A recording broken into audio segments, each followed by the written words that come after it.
Hi everyone, welcome to my channel. In today's video I am showing you how I made this simple head wrap / cape. Stay tuned. Okay, so this is how I make my cape. I'm using this old cape that I've been using to sleep in.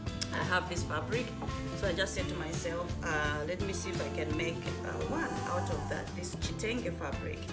And I've already made one, so I wanted to do a tutorial of how I came up with the cape that I made. So I started by pinning it down, just to make it easier for me to cut around it.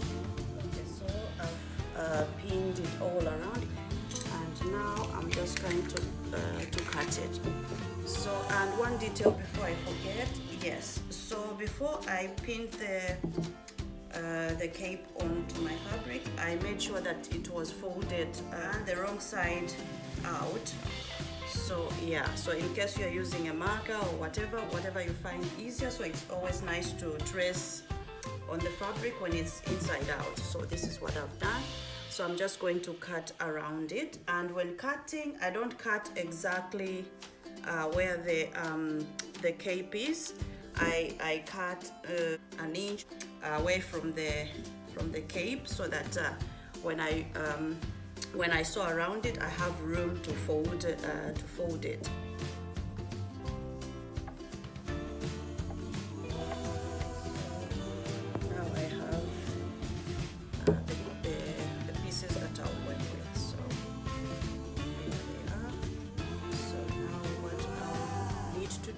Just to sew around the pieces, and then I've pinned it from here up to there.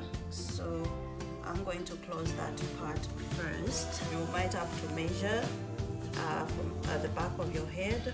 I'm not closing all the way down because I want the straps to be left like that. So I'm only closing the cape part where the head fits. So for me, I measured from there to here, which is about 21 centimeters. Yeah, so this is where I'll stop sewing. So I have pinned it down so that the fabric doesn't move around. So I'm going to go and I'm going to do that now.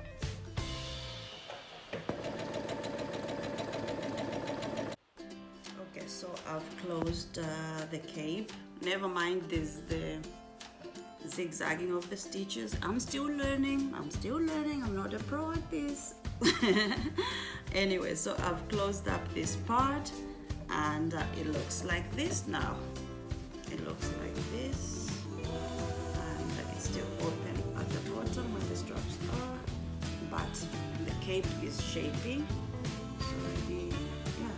So now what I'm going to do is I'm going to fold down that way and sew around the sides, and the same on the other side. So I'm going to, before I do that, I'm going to fold down and iron so that it's easier for me to sew, and so that it's neat. So I've ironed the sides here too. So I'm just going to continue sewing. Hold on. I am so proud of myself, really. For a beginner, this is not bad at all. Not bad at all. Self-taught, I must add. Self-taught. This is like the third project I've done since I taught myself how to sew. So I'm super proud of myself.